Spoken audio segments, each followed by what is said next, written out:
हुआ, लेकिन यशोदा मैया ने लाला के लिए तो बिस्तर पर सुला दिया, पीठ थपथपाते हुए, और खुद आंगन में बैठ गई। पल्लू से अपनी आंखों को जो है मलती हैं। कभी कभी मुख से आवाज निकलती है रोने की यशोदा मैया के, तो मुख में पल्लू दबा लेती हैं, कहीं ऐसा ना हो मेरे रोने की आवाज मेरे लाला के कान में पड़ जाएगी तो अभी अभी सोया है, अभी अभी वो जग जाएगा।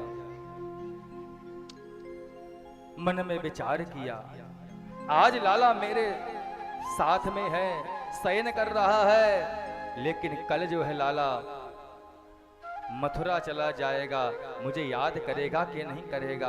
हे विधाता, मुझसे क्या गलती हो गई जो मेरा लाला मुझको छोड़कर जा रहा है। लगता है मैंने ऊखल से बांध दिया, कानों को मरोड़ दिया। मैं डांटती हूं ना, फटकारती हूं ना, जो कहीं मेरे लाला को बुरा तो नहीं लग गया। सारी बातें को विचार कर रही हैं, और मैया जो है ना बारंबार आंखें मलती हैं, कभी मुख में पल्लू को दबाकर रोती है।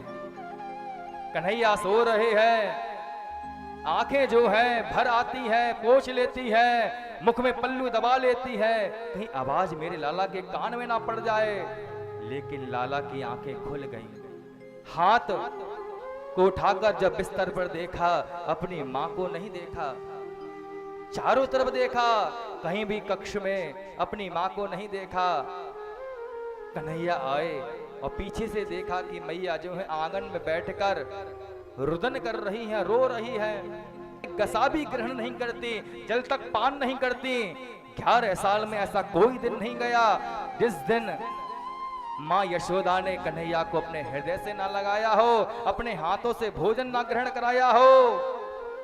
और आज वो दिन आ गया कि गोकुल वृंदावन को छोड़कर कन्हैया जाने लगे हैं, और सामने खड़े हैं। बस आज की रात्रि है केवल। यशोदा मैया ने मन में विचार किया, कल रात में न जाने कन्हैया कहां होगा। लाला ने कहा, मैया आप रो रही हो? मैया ने कहा, नहीं बेटा। अरे लाला, मैं कहां रो रही हूं, मैं नहीं रो रही हूं। दबे हुए शब्द ने सब बता दिया क्या कहना चाहती हैं मैया। मैया की आंखें लाल हैं रोने की वजह से। कन्हैया कहने लगे, मैया आज तक तो मैंने आपके लिए बातें बनाई, मैंने आपको बहला दिया, फुसला दिया, और आज आप बातें बना रही हो, आप रो नहीं रही हो। आपकी आंखों में ये लालिमा क्यों है? अपने लाल को देखकर आपकी आंखों में लालिमा आ गई। क्या बात है मैया, अपने हृदय की बात बताओ। मैया कुछ बोलती, इतनी देर में ही कन्हैया ने अपनी मैया के लिए हृदय से लगा लिया। मैया बताओ ना, लो आपके हृदय से लग गया। मैया के मुख से निकला, कन्हैया क्या तू मुझको छोड़ के चला जाएगा? क्या तुझे अपनी माँ की याद नहीं आएगी? ऐसा कौन सा अपराध हो गया जो तू मथुरा में जाना चाहता है? और देख, मेरी आंखों में कुछ कूड़ा पड़ गया था, करकट पड़ गया था, जिसके कारण मेरी आंखें लाल हो रही है। लाला ने मैया के साड़ी को पकड़ा, फूंक मारी, मैया की आंखों को पोंछने लगे। मैया एक बात बताओ, कोई कूड़ा करकट तिनका जो है एक आंख में पड़ सकता है, दोनों आंखों में पड़ गया। मैया रो ना, मैं समझ गया आप मेरी ही याद में रो रही हो, मुझे ही याद करके रो रही हो। मैया रो मत, मैं जल्दी आ जाऊंगा। रात में कभी मैया बात कर रही हैं, कभी कन्हैया बात कर रहे हैं। रात्रि ऐसे ही निकल गई। सुबह जब हुआ, बात करते करते पूरा ब्रजमंडल, गोपियों, ग्वाल बाल, राधिका जी भी आ गई। राधा जी जो है ना, एक खंबे के सहारे से बैठी हुई बस धरती को ही निहार रही है।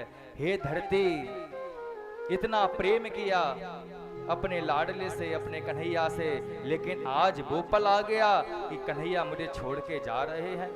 लेकिन राधा जी बहुत गंभीर हैं, परमात्मा की परम शक्ति है, किसी से कुछ नहीं बोल रही हैं, बस धरती पर बार बार देख रही है। लेकिन गोपियों ने बारंबार कह दिया, कन्हैया हो गया प्रेम आपका। यही प्रेम होता है। जब तक नजरें मिलाएं अपना काम बनना, और अब प्रेम बढ़ाकर जो है आप हम सब गोपियों को छोड़ के जा रहे हो। क्या प्रेम कुछ दिनों का मेहमान होता है क्या? दुनिया में कुछ अनमोल है तो प्रेम है प्रभु। हे कन्हैया, प्रेम नहीं होगा तो कोई संबंध टिक ही नहीं सकता। प्रेम है तो संसार है, प्रेम है तो भक्त है, प्रेम है तो परमात्मा है।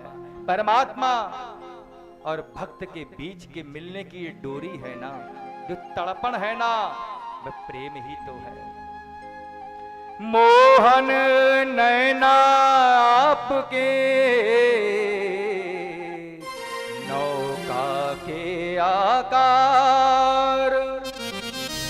हे कन्हैया, दोष तुम्हारा नहीं है, दोष हमारी आंखों का है, जो आपकी आंखों को देख लिया।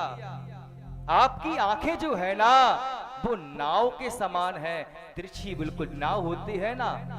हमने आपकी आंखों को देखा तो हम समझ गए, आपकी आंखों के सहारे आपको निहारते निहारते इस जीवन को व्यतीत कर देंगे, आपके चरणों को पकड़ते हुए।